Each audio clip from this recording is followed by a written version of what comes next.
Uric অ্যাসিডের মাত্রা বেড়ে যাওয়ার সমস্যাটি কম বেশি সবাই জানেন এবং অনেকের এ সম্পর্কে সঠিক ধারণা নেই বলে খাবার বাছাই নিয়ে বিভ্রান্ত হয়ে পড়েন।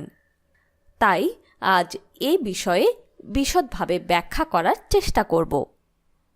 প্রথমেই জেনে নেই ইউরিক অ্যাসিড বলতে আসলে কী বোঝায়।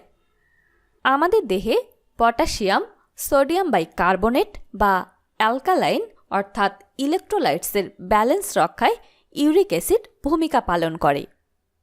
সবার রক্তে ইউরিক অ্যাসিড খুব অল্প পরিমাণে থাকে, যা মূলত দেহের ডেড সেল এবং খাদ্যের উপাদান পিউরিন থেকে উৎপন্ন হয়। তবে এটি আমাদের দেহের একটি টক্সিক অর্থাৎ বিষাক্ত উপাদান। এবার আমরা জানব ইউরিক অ্যাসিড বাড়লে কী ক্ষতি হতে পারে। ইউরিক অ্যাসিড বেড়ে গেলে দেহের অভ্যন্তরীণ বিভিন্ন অঙ্গ, বিশেষ করে কিডনির উপরে দীর্ঘদিন জমে রেনাল স্টোন হওয়ার সম্ভাবনা অনেক বেশি থাকে।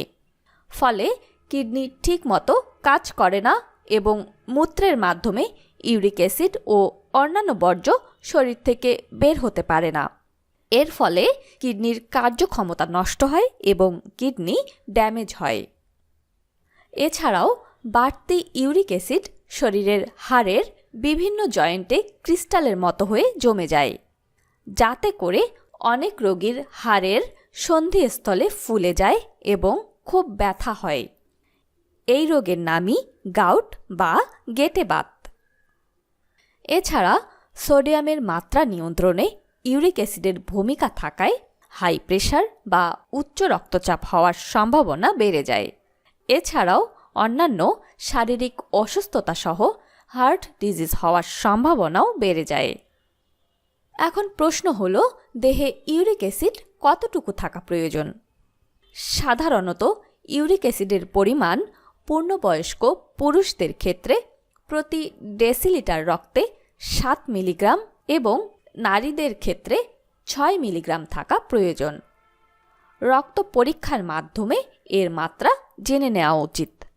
স্বাভাবিকের চেয়ে মাত্রাটা বেড়ে গেলে শীঘ্রই চিকিৎসকের পরামর্শ নিয়ে ঔষধ গ্রহণ করতে হবে এবং অবশ্যই খাবার গ্রহণে কিছু বিধিনিষেধ মেনে চলতে হবে। এবার আমরা জানব ইউরিক অ্যাসিডের মাত্রা বেড়ে গেলে কোন কোন খাবার খাওয়া যাবে না। যেমন গরুর মাংস, খাসির মাংস, মাছের ডিম, কলিজা ইত্যাদি যদি বেশি খাওয়া হয় তবে ইউরিক অ্যাসিডের মাত্রা বেড়ে যাওয়ার সম্ভাবনা অনেক বেশি। ফলের মধ্যে আম, কলা, খেজুর ইত্যাদি খেলে শরীরে ইউরিক অ্যাসিডের মাত্রা বেড়ে যায়। এছাড়াও অতিরিক্ত চিনি খেলেও ইউরিক অ্যাসিড বেড়ে যাওয়ার প্রবণতা ত্বরান্বিত হয়। যারা খুব অনিয়মের মধ্যে খাওয়া দাওয়া করেন এবং অনেক বেশি সময় না খেয়ে থাকেন, তাদেরও ইউরিক অ্যাসিড বেড়ে যাওয়ার সম্ভাবনা অনেক বেশি।